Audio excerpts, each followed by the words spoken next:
The stop production is in effect at Toyota Motor Manufacturing in Indiana on the West plant for the Toyota Grand Highlander. I broke that news yesterday for you guys, and I will do a follow-up video once I get an official announcement, or if Toyota keeps delaying official announcement, I will eventually share the things I'm hearing about the stop sale and the stop in production on the Grand Highlander, and it also affects the TX and other things in the industry.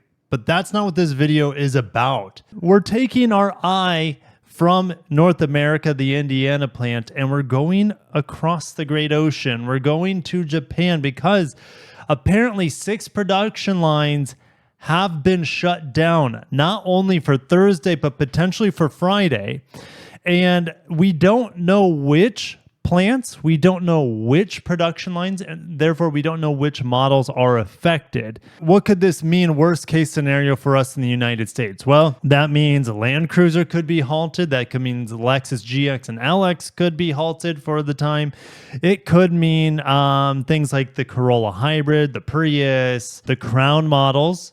And there are other Toyota and Lexus models too, especially a lot of Lexus models that come from Japan still. But since I bring up the Crown, this is news that actually has been going around for the last week or so.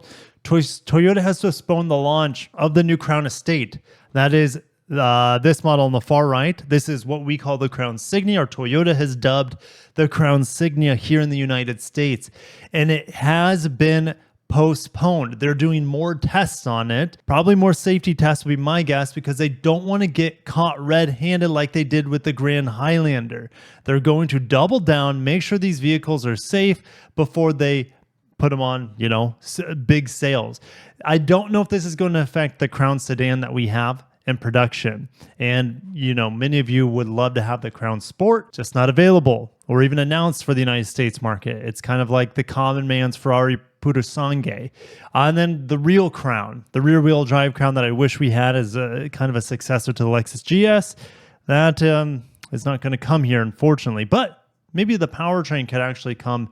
The hybrid powertrain might come in the refreshed Lexus IS. Make sure to check out that video. But the Crown Estate, a lot of you guys have been asking, where is it? Dealers don't, as far as I know, dealers don't really know what's going on with it. It's just been postponed. They keep running more tests on it, apparently, to make sure this vehicle is properly certified for mass production. Now, they said it was initially scheduled for release by March. Now, that's for the Japanese market. Now they're saying, it was late July. It got pushed back to late July. Now, who knows? We have no idea when this vehicle is going to be on sale. Toyota announced pricing on the Crown Signia. Let's go ahead and go to the website. $43,590 for the base XLE, no pano sunroof, no parking sensors. That's what I struggle with this. The base XLE for $43,000 doesn't have parking sensors, or not even available parking sensors. It's an optional package here on the Limited. That's a potential deal breaker for a lot of people, because you have to spend $50,000 to get parking sensors. Let's go ahead and build it. Let's go to the packages. You got to get the advanced tech package, which gives you the 360 camera, traffic jam assist. It'll also give you the front and rear parking sensors, but that pops it out to over $51,000, which I'm driving the Lexus RX right now, the plug-in hybrid. It's a far better vehicle, but also costs about 20 grand more than this, a plug-in hybrid. But I like the styling on this a lot more. It's not quite a Lexus. It's not as smooth as the new Camry, believe it or not. It's definitely a firmer, like you feel more through the road. It's louder on the inside. The engine's not as smooth. The engine is louder too. It's on the 4th gen hybrid system.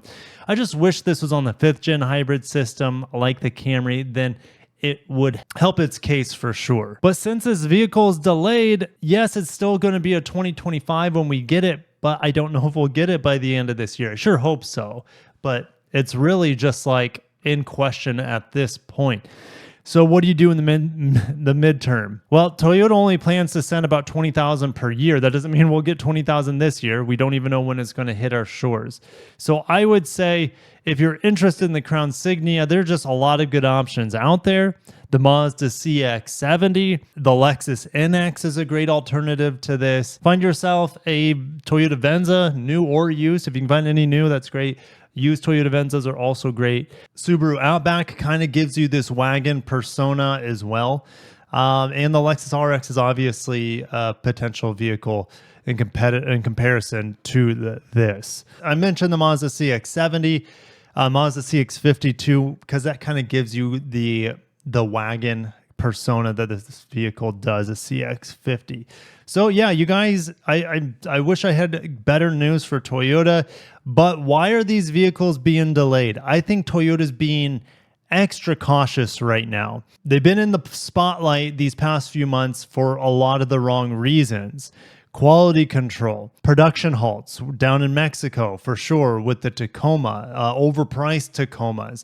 You got the twin turbo V6 recall. You have the safety issue that could be, I hope it doesn't snowball, because the Grand Highlander, it could be, I mean, production could be halted for months. We just have no idea. We don't have any official press release from Toyota.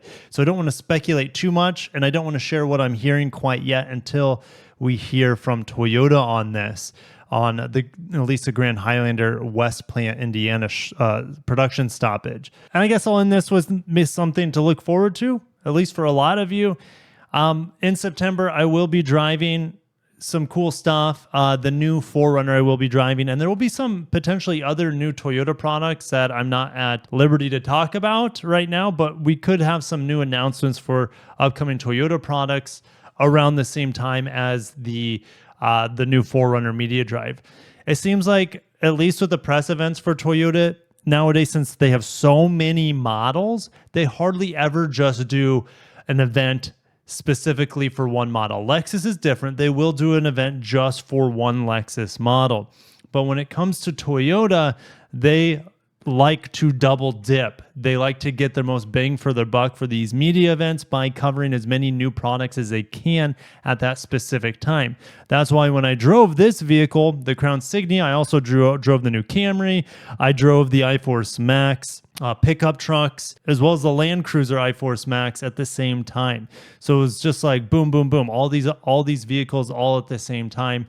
And Toyota will probably do something similar when I drive the 4Runner, probably to a lesser extent, because I feel like that's gonna be like the focus of that event. But we might get some really juicy either special editions or maybe some new product altogether, maybe an announcement.